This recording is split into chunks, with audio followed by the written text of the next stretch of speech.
I smoothed my apron and stepped back to admire my handiwork.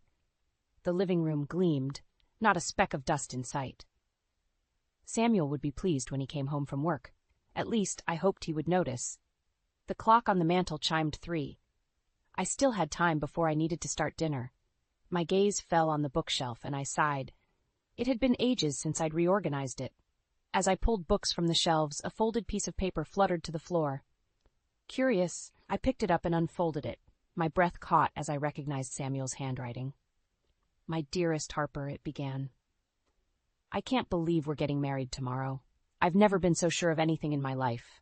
You're my soulmate, my best friend, my everything. I promise to love you more each day, to cherish every moment we share, and to always put you first. Forever yours, Samuel." Tears pricked my eyes. When was the last time Samuel had said anything like that to me? I couldn't remember. The front door opened, startling me. "Harper?" Samuel called. I hastily wiped my eyes and tucked the letter into my pocket. "In here," I replied, my voice wavering slightly. Samuel appeared in the doorway, briefcase in hand. He looked tired, his tie loosened and hair slightly mussed. "What's all this?" he asked, gesturing at the half-empty bookshelf. "Just doing some cleaning," I said, forcing a smile. "How was your day?" He shrugged. Same old, same old. Listen, I've got to take a call. I'll be in my office." Before I could respond, he was gone. I sighed and turned back to the bookshelf, the letter burning a hole in my pocket. An hour later, I was putting the finishing touches on dinner when my phone buzzed. A text from Samuel. My heart leapt, hoping for... what? An apology? A declaration of love? I opened the message and froze. "Can't wait to see you tonight, beautiful. Wear that red dress I love." My hands shook as I stared at the screen. This wasn't meant for me. Samuel hadn't bought me a red dress in years. "Harper?" Samuel's voice made me jump. He stood in the kitchen doorway, frowning. "Everything okay?" I plastered on a smile. "Fine. Just a bit startled. Dinner's almost ready." He nodded and retreated to his office again. I gripped the counter, my mind racing. What should I do? Confront him? Pretend I hadn't seen it? Another text came through. "Sorry, ignore that last message. Sent to the wrong person." I laughed bitterly. The wrong person indeed. My fingers hovered over the keyboard. I could end this right now, demand answers. But something held me back. A plan began to form in my mind. "No problem," I typed back. "See you tonight." I hit send and took a deep breath. Let him think his secret was safe. I'd play along, for now. "Dinner's ready," I called out, my voice steady despite the turmoil inside. Samuel appeared, phone in hand. He smiled at me, but it didn't reach his eyes. "Smells great, honey." As we sat down to eat, I watched him across the table. My husband of 10 years, the man I thought I knew better than anyone. How long had he been lying to me? "Everything okay?" Samuel asked, noticing my stare. I smiled sweetly. "Perfect, just perfect." Little did he know, the game had changed, and I was ready to play. I woke up early the next morning, my mind racing with plans. Samuel was still asleep, snoring softly beside me. I studied his face, searching for any sign of guilt or deceit. How could he look so peaceful when he was tearing our marriage apart? In the kitchen, I busied myself making breakfast, my thoughts churning. The smell of coffee filled the air as Samuel shuffled in, yawning. "Morning, honey," he mumbled, reaching for a mug. I plastered on a smile. "Good morning. Sleep well?" He nodded, not meeting my eyes. "Listen, I've got an early meeting. I'll grab something on the way." My heart sank. "Oh, all right then." As he headed for the door, I called out, "Have a good day, I love you." Samuel paused, his hand on the doorknob. "You too," he said, then he was gone. I slumped against the counter, fighting back tears. How had we become so distant? My phone buzzed, another text from Samuel. My stomach clenched as I opened it. "Can't stop thinking about last night. You were amazing." I stared at the screen, my hands shaking. This wasn't meant for me either. Before I could think better of it, I typed back, "I can't wait to see you again." "When?" The response came quickly. "Lunch today? Our usual spot?" I took a deep breath. "Perfect. See you then." My mind raced. Our usual spot? How long had this been going on? I spent the morning in a daze, mechanically going through my chores. At 11:30, I found myself standing in front of my closet, staring at my clothes. What would Amelia wear? I pulled out a red dress I hadn't worn in years. It was tighter than I remembered, but it would do. I applied makeup with a shaking hand, trying to channel the confidence of a woman who could steal a married man. At 12:15, I walked into Le Petit Café, scanning the room. My heart stopped when I saw Samuel at a corner table, his back to me. A bouquet of roses sat on the table. I approached slowly, my heels clicking on the tile floor. "Hello, handsome," I purred, trying to sound sultry. Samuel turned, his face lighting up. Then he saw me. The color drained from his face. "Harper," he stammered. "What are you doing here?" I slid into the seat across from him, my heart pounding. "Waiting for my lunch date." "And you?" He swallowed hard. "I can explain." "Can you?" I interrupted, my voice low and dangerous. "Can you explain why you're meeting another woman for lunch? Why you're buying her flowers?" I gestured to the roses. Samuel's eyes darted around the restaurant. "Please, not here. Let's go home and talk about this." I leaned back, crossing my arms. "No, I think here is perfect. Tell me about Amelia, Samuel. How long has this been going on?" He flinched at her name. "It's not what you think. Amelia is—" "Your secretary," I finished for him. "I know." Samuel's jaw dropped. "How did you—" "I'm not as naive as you think," I snapped. "Did you really think I wouldn't find out?" Tears welled in his eyes.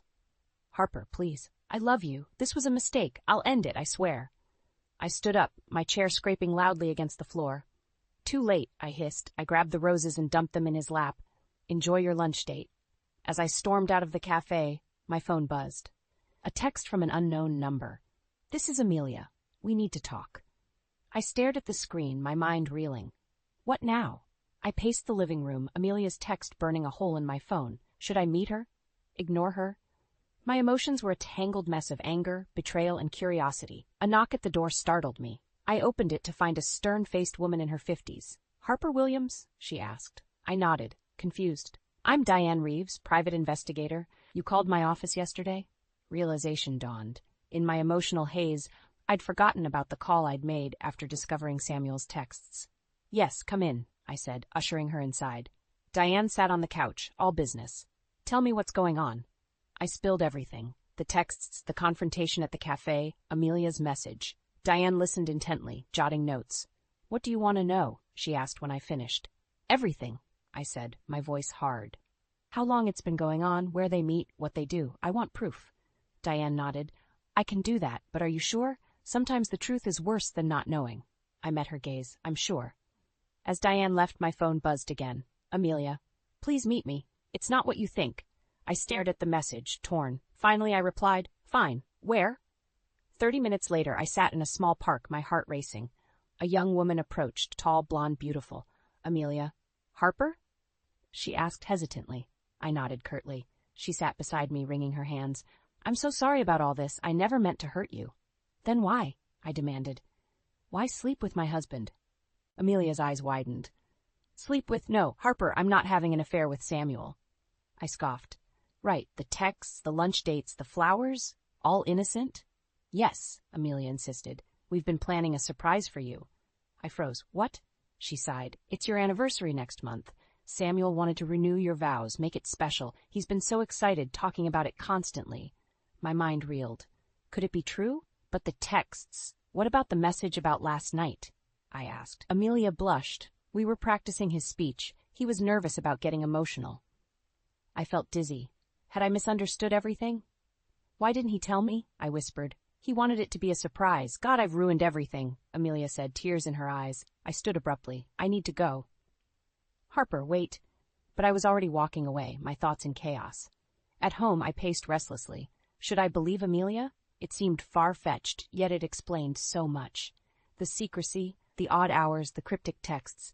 The front door opened. Samuel, he looked awful, tie askew, eyes red-rimmed. When he saw me, he froze. "Harper," he breathed, "I'm so sorry. Please let me explain." I held up a hand. "Is it true about the vow renewal?" Samuel's eyes widened. "How did you—" "Amelia told me," I interrupted. "Is it true?" He nodded slowly. "Yes, I wanted to surprise you, to show you how much I love you. I've been distant lately, working so much. I wanted to make it up to you." Tears filled my eyes. "Oh, Samuel." He stepped closer, hope in his eyes. "Can you forgive me for the secrecy, for making you doubt us?" I wanted to. God, how I wanted to. But something held me back. "I don't know," I said honestly. "I need time to think." Samuel nodded, pain etched on his face. "I understand. I'll give you space." As he turned to leave, my phone buzzed. A message from Diane. "Found something. You need to see this." My heart sank. What now? I met Diane at a quiet coffee shop, my stomach in knots. She slid a manila folder across the table without a word. "What is this?" I asked, my voice barely above a whisper. "Open it," she replied, her face grim. With trembling hands, I flipped open the folder. Inside were photos, dozens of them. Samuel and Amelia, laughing together at a restaurant, Samuel helping Amelia into his car, and then my heart stopped. A photo of them embracing outside a hotel. "No," I breathed. "This can't be right," Amelia said. Diane's voice was gentle. "People lie, Harper, especially when they're caught." I flipped through more photos, each one a dagger to my heart. Then I saw something that made my blood run cold. In several pictures, there was a third person, my mother-in-law, Elizabeth. "What is she doing there?" I demanded. Diane leaned forward. "That's not all. Look at this." She pulled out her phone, showing me a series of text messages. My eyes widened as I read the casual, friendly banter between Amelia and Elizabeth. They were discussing Samuel, their plans, even joking about me. "How did you get these?" I asked, my voice shaking. "I have my ways," Diane said. "The important thing is, you now know the truth." I sat back, my mind reeling. Not only was Samuel cheating, but my mother-in-law was in on it. The betrayal cut deep, leaving me breathless. "What do I do now?" I whispered. Diane's eyes were sympathetic but firm. "That's up to you. But whatever you decide, you need to protect yourself." I nodded, a strange calm settling over me. "Thank you, Diane. I know what I need to do." Back home, I paced the living room, my mind racing. The vow renewal story had been so convincing. Had Amelia come up with that on the spot, or was it a pre-planned excuse? My phone buzzed. A text from Elizabeth. "Dinner at our place tonight? Samuel says you two have been having some troubles. Let's talk it out as a family." I stared at the message, anger bubbling up inside me. Family? She had the audacity to talk about family while helping her son cheat on me? Before I could respond, another text came through. This one from Samuel. "I'm sorry about everything. Please come to dinner. I want to make things right." Make things right? How could he possibly make this right? I took a deep breath, weighing my options. I could confront them all at dinner, lay out the evidence and watch them squirm. Or I could play along, gather more information and plan my next move carefully. As I stood there, torn, my eyes fell on a framed photo of Samuel and me on our wedding day. We looked so happy, so in love. What had happened to us? Suddenly, I remembered something, our prenuptial agreement. I rushed to Samuel's office, rifling through his files until I found it. There, in black and white, was a clause I'd forgotten about. Any infidelity would result in the cheating spouse forfeiting their share of our assets. A slow smile spread across my face.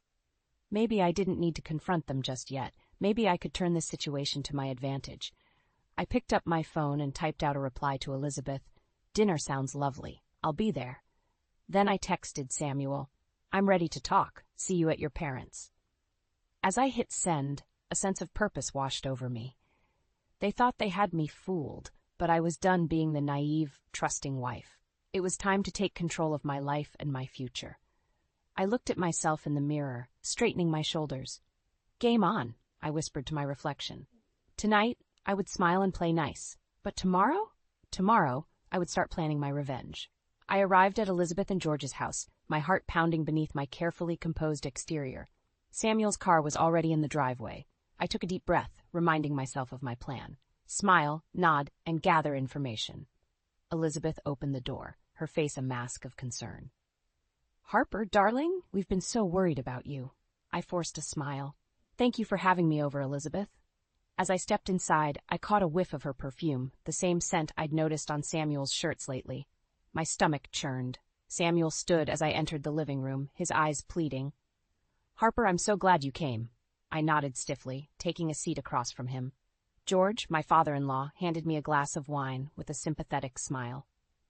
"Now," Elizabeth said, settling beside Samuel, "let's talk about what's been going on between you two." I sipped my wine, watching them over the rim of my glass. "Yes, let's." Samuel cleared his throat.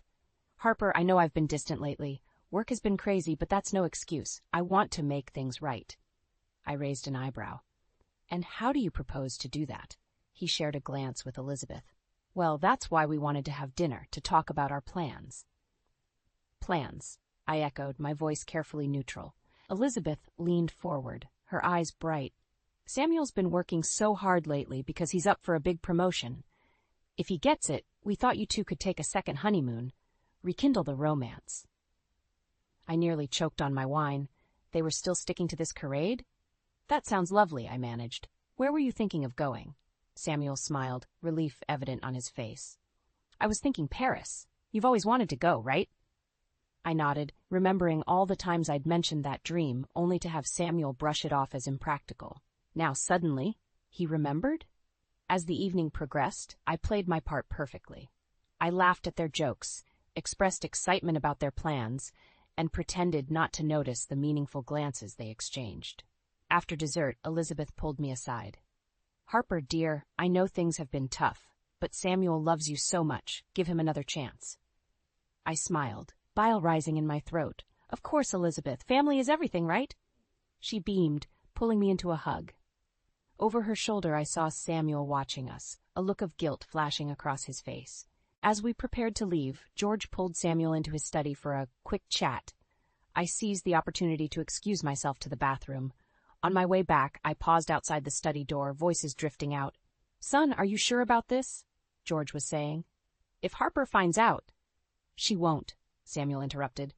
Once I get this promotion, everything will fall into place. Trust me.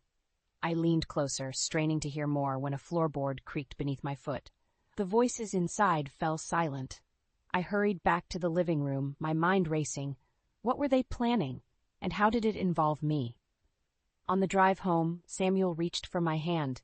Thank you for coming tonight. I promise things will get better. I squeezed his hand, my voice sweet. I'm sure they will, darling. As soon as we got home, I excused myself to bed, claiming a headache. But sleep was the furthest thing from my mind. I pulled out the prenup, rereading the infidelity clause. Then I opened my laptop, researching divorce lawyers in our area. A plan was forming in my mind. Samuel thought he could play me for a fool, but he had no idea what was coming. Tomorrow, I decided, I would visit a lawyer. It was time to protect myself and take control of my future. As I closed my laptop, a sense of calm washed over me. For the first time in weeks, I felt powerful. Let them think they had me fooled. Soon, they'd learn just how wrong they were. I paced our living room, my heart racing. Today was the day. After weeks of gathering evidence, consulting with lawyers, and steeling my nerves, I was finally ready to confront Samuel. The front door opened, and Samuel walked in, loosening his tie. Harper, I'm home. I took a deep breath. In here, Samuel. He entered the room, his smile fading as he saw my expression. What's wrong? Sit down, I said, my voice steady. We need to talk. Samuel sank into the armchair, confusion etched on his face. Okay, you're scaring me. What's going on? I stood before him, clutching a manila folder. I know about Amelia. The color drained from his face. Harper, I can explain. Save it, I snapped, tossing the folder onto his lap. Photos spilled out, Samuel and Amelia at restaurants, hotels, even our vacation home. He stared at the images, his hands shaking. How did you? It doesn't matter, I interrupted. What matters is that you've been lying to me, for months, maybe years. Samuel looked up, tears in his eyes. Harper, please, it was a mistake. I never meant to hurt you. I laughed bitterly. A mistake? Is that what you call sleeping with your secretary and conspiring with your mother to keep me in the dark? His eyes widened. My mother? What are you talking about? I pulled out my phone, showing him the texts between Elizabeth and Amelia. Your mother's been in on it the whole time. Some family, huh? Samuel buried his face in his hands. Oh, God, Harper, I'm so sorry. I'll end it with Amelia, I swear. We can work this out. For a moment I faltered. The pain in his voice sounded genuine. But then I remembered all the lies, all the nights I'd spent alone while he was with her. It's too late, I said, my voice cold. I want a divorce. He looked up, panic in his eyes. No, please, I love you. We can fix this. Fix it? I scoffed. How? You've broken my trust, Samuel. You've made a fool of me in front of your family, your colleagues. How can we possibly come back from that? Samuel stood, reaching for me. Give me a chance. I'll do anything. Counseling, a fresh start somewhere new. Whatever it takes. I stepped back, avoiding his touch. And what about Amelia? Your mother? How can I ever trust you around them again? I'll quit my job, he said desperately. We'll move away from my parents. Please, Harper, don't throw away 10 years of marriage. For a moment, I wavered. The thought of starting over terrified me. But then I remembered the prenup, the infidelity clause. I had a way out, a chance at a new life. I need time to think, I said finally. I can't make this decision right now. Relief flooded Samuel's face. Of course, take all the time you need. I'll sleep in the guest room. As he turned to leave, my phone buzzed. A text from Diane, the private investigator. Urgent news about Amelia. Call ASAP. My heart raced. What now? Samuel, I called out. He turned, hope in his eyes. This isn't over. We'll talk more tomorrow. He nodded, shoulders slumping as he left the room. I sank onto the couch, my mind reeling. Just when I thought I had everything figured out, there was another twist. What could Diane have discovered about Amelia? As I dialed Diane's number, a strange mix of dread and excitement filled me. Whatever this news was, it would change everything. Again. The phone rang, each second stretching into eternity. Finally, Diane answered. Harper, she said, her voice urgent. You're not going to believe what I found out about Amelia. I gripped the phone tighter, my heart pounding. Tell me everything. My hands shook as I hung up the phone. Diane's words echoed in my mind, each revelation more shocking than the last. Amelia wasn't just having an affair with Samuel, she was playing him too. I paced the living room, my mind racing. How could I use this information? The prenup clause about infidelity suddenly seemed like small potatoes compared to what I'd just learned. A soft knock on the doorframe made me jump. Samuel stood there, looking haggard. Harper, he said softly, can we talk? I nodded, steeling myself. Actually, I have something to tell you. We sat on opposite ends of the couch, the distance between us a chasm of betrayal and lies. Samuel, I began, my voice surprisingly steady. I know about the promotion. His eyes widened. You do? And I know about the plan to use the bonus to pay off your gambling debts. Samuel's face drained of color. How did you? That's not important, I cut him off. What's important is that I know everything. The affair, the lies, the money you've been funneling from our joint account. He slumped back, defeat written across his face. Harper, I can explain. No need, I said, pulling out a folder. Our prenup explains it all quite clearly. Infidelity clause, remember? Samuel's eyes darted to the folder, panic setting in. Wait, you can't. I can, and I will, I said firmly, but that's not all. I took a deep breath, steeling myself for the final blow. Amelia isn't who you think she is. Confusion replaced the panic on his face. What do you mean? She's been playing you, Samuel. She's not just your mistress, she's been working with your competitor. Every bit of inside information you've shared with her, it's gone straight to them. Samuel's jaw dropped. No, that's impossible. Amelia wouldn't. She would, and she did, I interrupted, sliding photos across the coffee table. Here's Amelia meeting with your rival CEO, and here's a copy of the confidential files you gave her, time-stamped an hour before your competitors suddenly changed their strategy. Samuel's hands shook as he looked at the evidence. Oh, God, he whispered. What have I done? For a moment I almost felt sorry for him. Almost. There's more, I said, my voice softer now. Your mother knew. His head snapped up. What? Elizabeth knew about Amelia's true motives. She's been protecting the family business, at your expense. Samuel stood abruptly, pacing the room. This can't be happening. It can't be real. I watched him, a strange mix of satisfaction and pity washing over me. It is real, Samuel, and now you have a choice to make. He turned to me, desperation in his eyes. What choice? I stood, facing him squarely. You can fight me on the divorce, try to keep your assets, and watch as I take this information public. Your career, your reputation, gone. Or what? He whispered. Or you can sign the papers I've had drawn up, walk away cleanly. I'll keep your secrets and you can salvage what's left of your career. Samuel stared at me, a myriad of emotions flashing across his face. You've thought of everything, haven't you? I nodded. I had to. He sank back onto the couch, head in his hands. I never meant for any of this to happen. I love you, Harper. I always have. For a moment, my resolve wavered, but then I remembered all the lies, all the pain. Love isn't enough, Samuel. Not anymore. I placed the divorce papers on the coffee table, along with a pen. The choice is yours. Samuel looked up at me, tears in his eyes. What happened to us, Harper? I took a deep breath, fighting back my own tears. You happened, Samuel, you and your choices. As I watched him reach for the pen, a strange sense of calm washed over me. This was it. The end of one chapter, the beginning of another.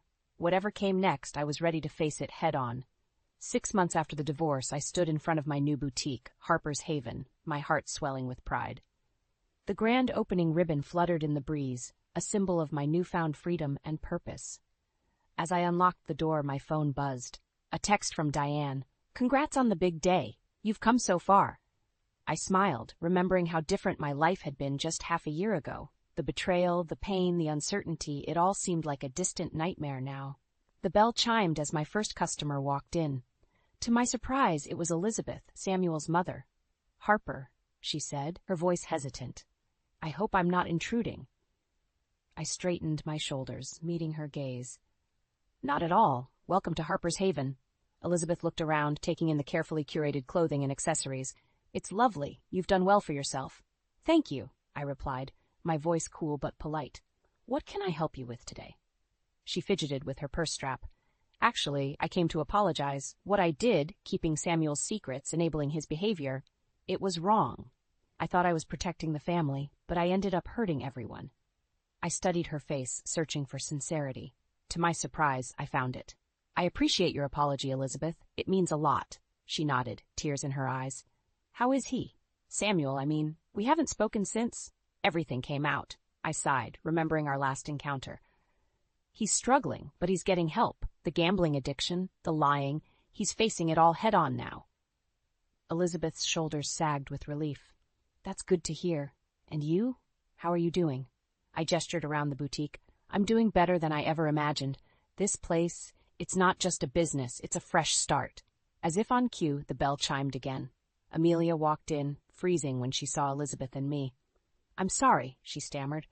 "I can come back later." "No," I said firmly. "Stay. We all need to clear the air." The three of us stood in a tense triangle, years of secrets and betrayals hanging between us. Amelia spoke first. "Harper, I know nothing I say can make up for what I did, but I want you to know I'm truly sorry. The corporate espionage, the affair, I got in way over my head." I nodded, surprised by the lack of anger I felt.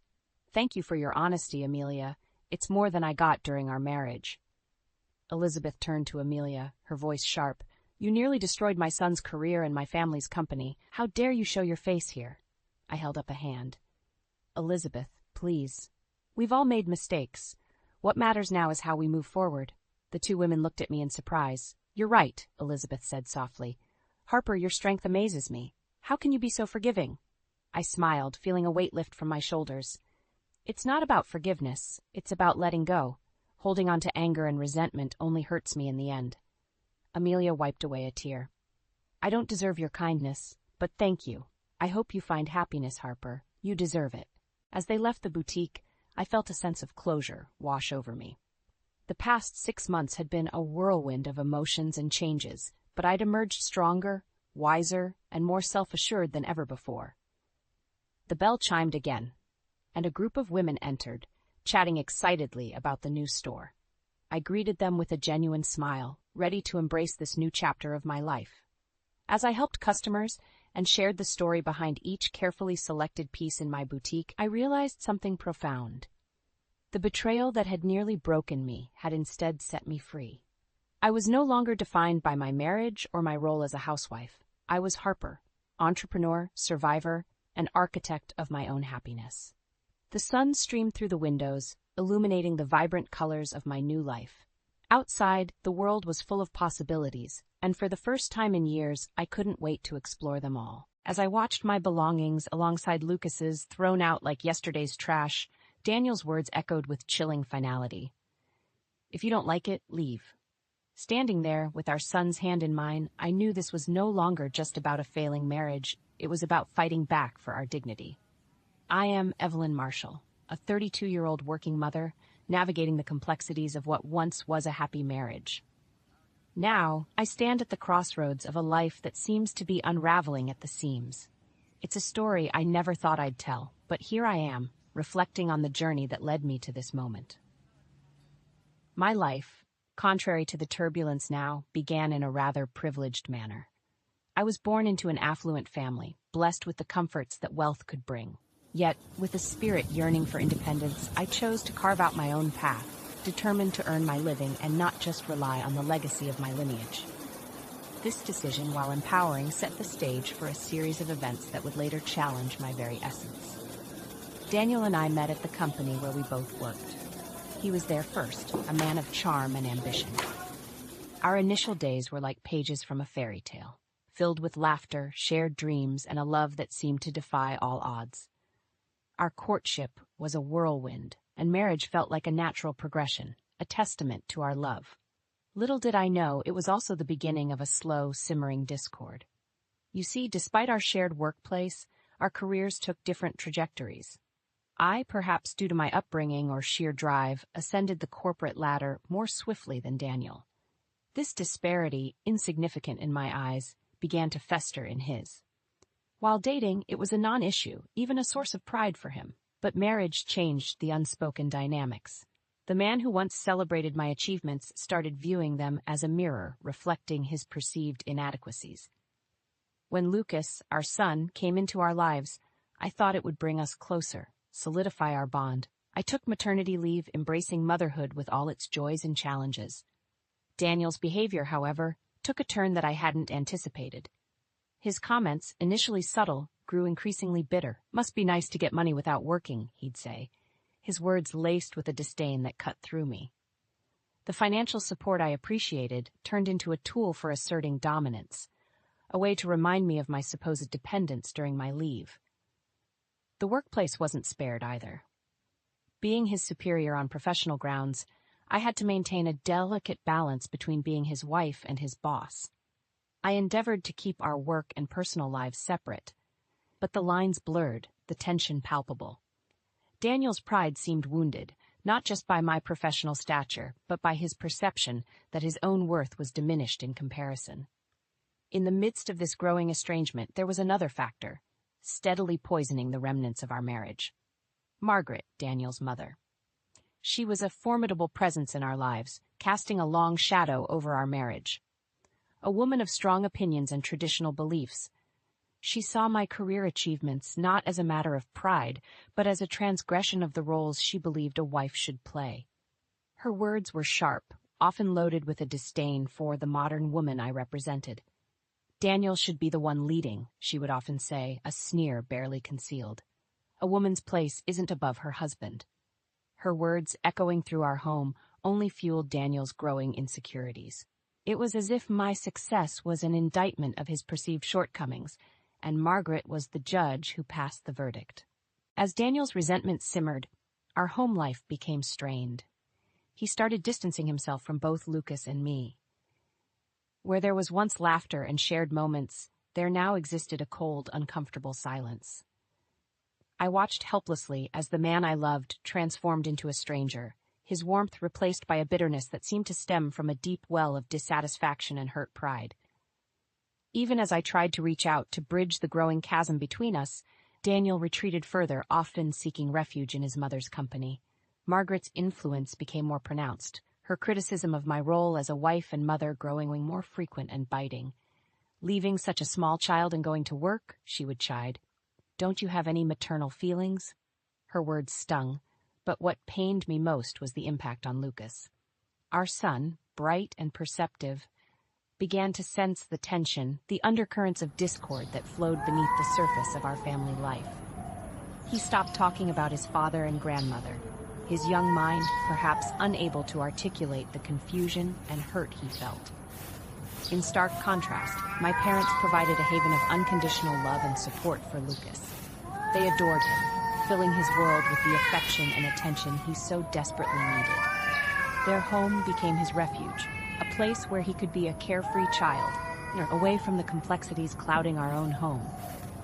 As I watched Lucas thrive in their presence, a thought began to take root in my mind. The environment at home, the constant tension and coldness, was not wanted for my son. The idea of leaving, once unthinkable, started to seem like a viable, even necessary option. But I was torn, caught between my commitment to my marriage and the well-being of my son. It was in the midst of this turmoil, as I grappled with the decision that lay ahead, that something decisive happened, something that would change the course of our lives forever. The day that altered everything began like any other, but it ended leaving my world in shambles. I returned home from work to find the unthinkable. My belongings, along with Lucas's, were strewn across our yard, discarded like refuse. My heart pounded with a mix of shock and disbelief as I stared at the chaotic scene before me. There, standing with an air of triumph, were Daniel and Margaret. The disdain in their eyes was unmistakable. Daniel's words hit me like a physical blow. "Since Mom's moving in, we've cleared out your stuff. If you don't like it, leave." His voice was cold, devoid of the warmth I once knew. Margaret's sneer was equally cutting. "We don't need a wife who doesn't care for her husband. Take your unattractive grandson and leave." Their words, cruel and unforgiving, echoed in my ears. But amidst the hurt and the shock, a sense of clarity began to emerge. This was not just an attack on me, but on our innocent son, who stood beside me, his eyes wide with confusion and fear. The realization hit me hard. This was no longer the family or the home I once cherished. It was time to leave. With a heavy heart but a resolute mind, I gathered our belongings, my hands trembling with a mix of rage and sorrow. Lucas, still too young to fully grasp the situation, helped quietly, his usual chatter replaced by a somber silence. As I packed, a memory surfaced, a detail about our house that I had almost forgotten. A lease agreement, with a clause that could turn the tables in our favor. But in that moment, I chose to remain silent. Let them believe they had won, for now. My focus was on getting Lucas away from this toxic environment. "We're leaving," I said finally, my voice steady despite the storm raging inside me. Daniel and Margaret looked at each other, smug satisfaction in their eyes. Little did they know, this was not the end, but the beginning of my fight back. With Lucas in tow, I left the house that was no longer a home. The drive to my parents' house was silent, each of us lost in our own thoughts. As we pulled up, the warm glow from the windows offered a stark contrast to the coldness we had left behind. In that moment, I knew I had made the right decision. We were safe, we were loved, and most importantly, we were free from the bitterness and cruelty that had overshadowed our lives. The sanctuary of my parents' home felt like a balm to our bruised hearts. Their shock at our sudden arrival quickly gave way to an unwavering support that enveloped Lucas and me. In their embrace, I found the strength that I feared had been drained by the events at our former home. Lucas, ever resilient, adapted quickly to our new reality.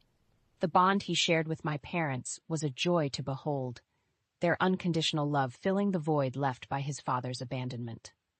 Watching him play and laugh in their care, I felt a pang of regret for not having made this move sooner. His happiness was a stark reminder of what he had been missing.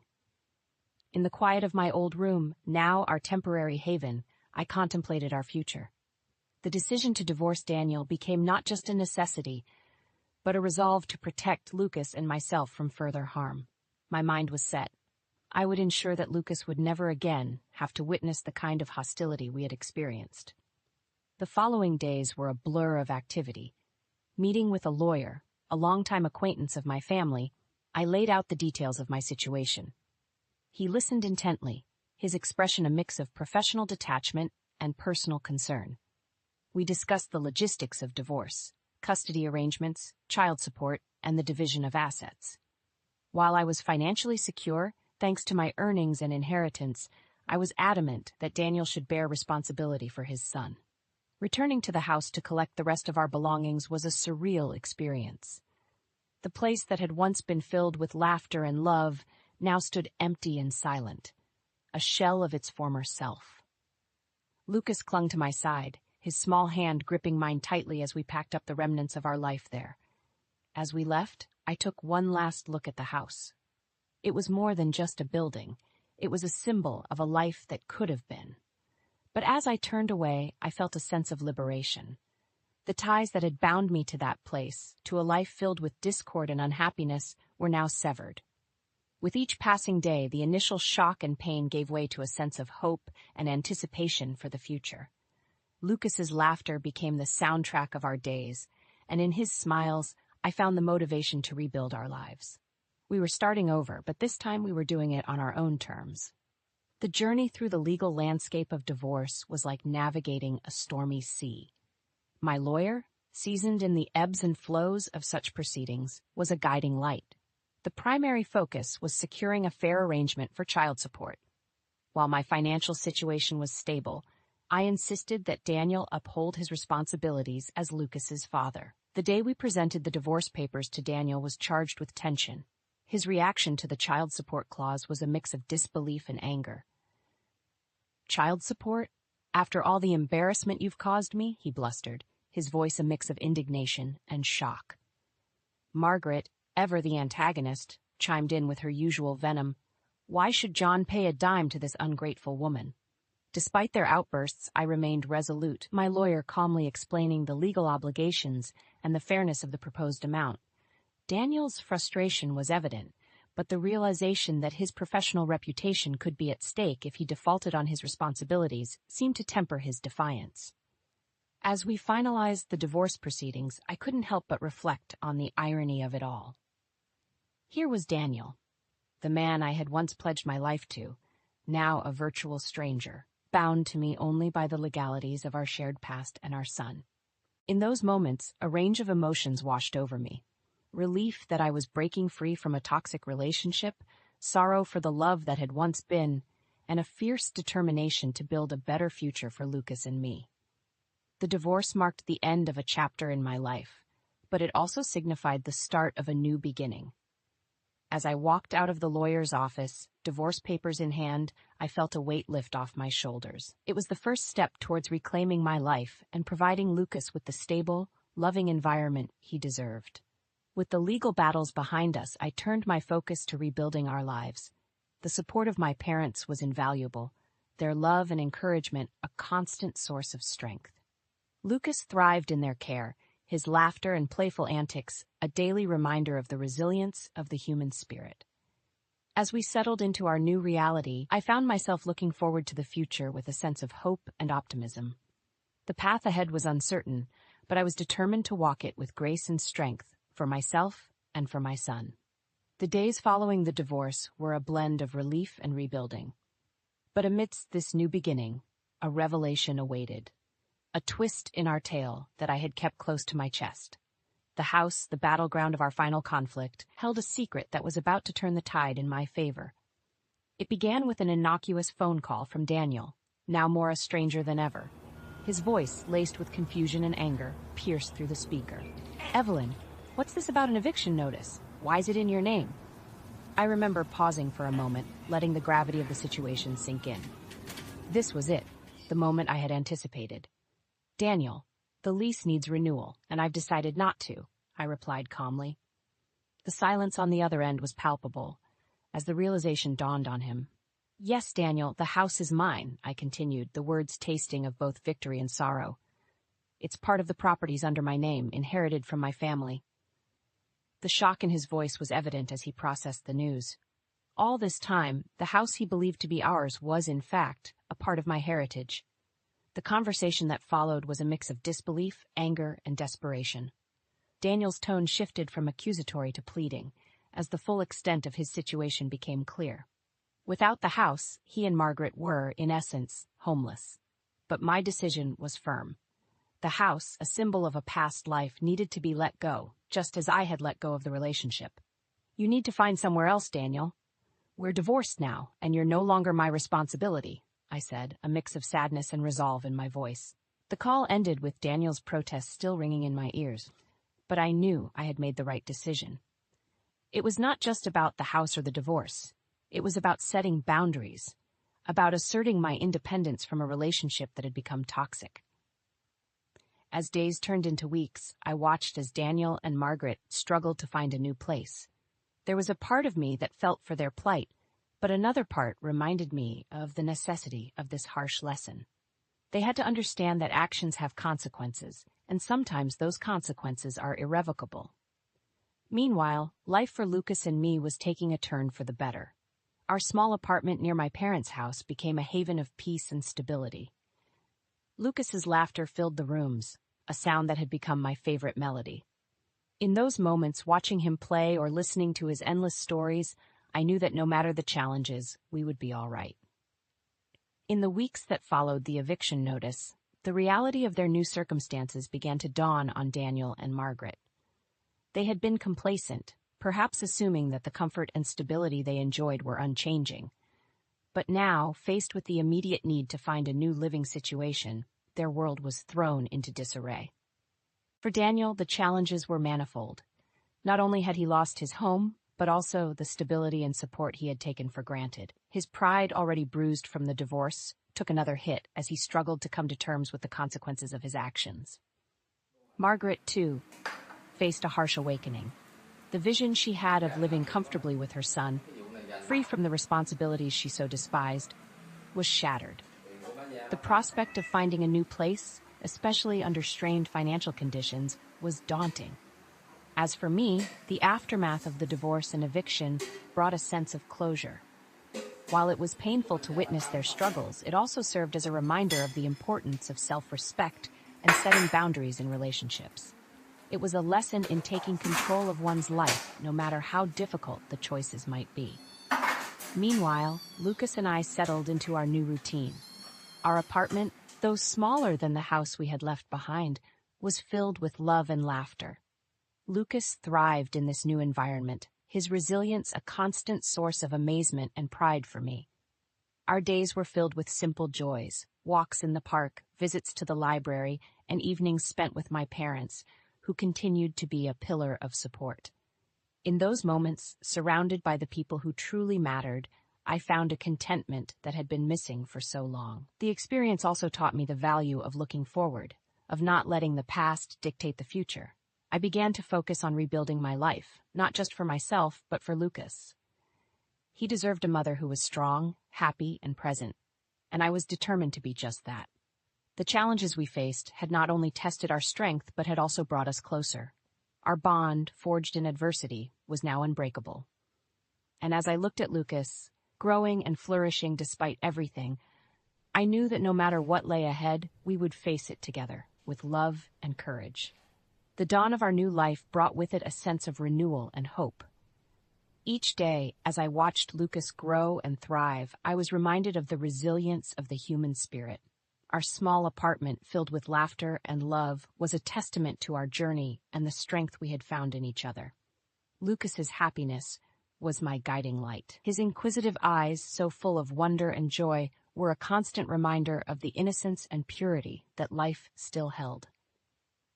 I found myself cherishing the simple moments, his excited chatter about his day at school, the quiet evenings spent reading together, and the weekends exploring the city with my parents.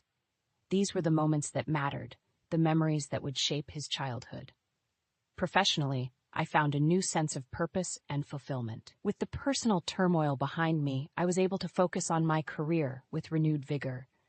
My achievements, no longer overshadowed by the complexities of my personal life, became sources of pride and satisfaction.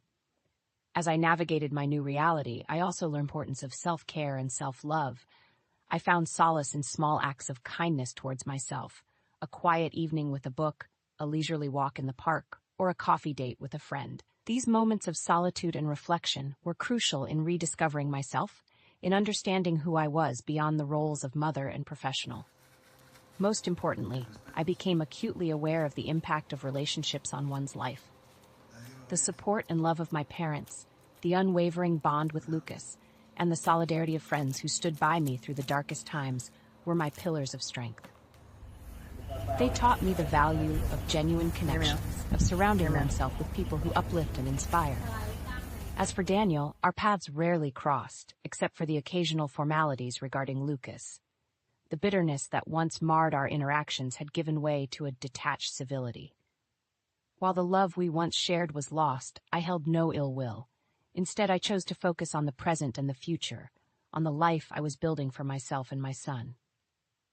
In the end, the journey I had embarked on, fraught with challenges and heartaches, led me to a place of peace and contentment. It was a journey of self-discovery, of learning that strength sometimes lies in letting go, and that true happiness comes from within. As I watched Lucas play, his laughter ringing through our home, I felt a deep sense of gratitude. Gratitude for the lessons learned, for the love received, and for the new beginnings that lay ahead. Our story was one of triumph, not just over the circumstances we faced, but over the doubts and fears that once held us back. And so, we moved forward hand in hand, ready to embrace whatever the future held, with love, hope, and an unwavering faith in the journey of life.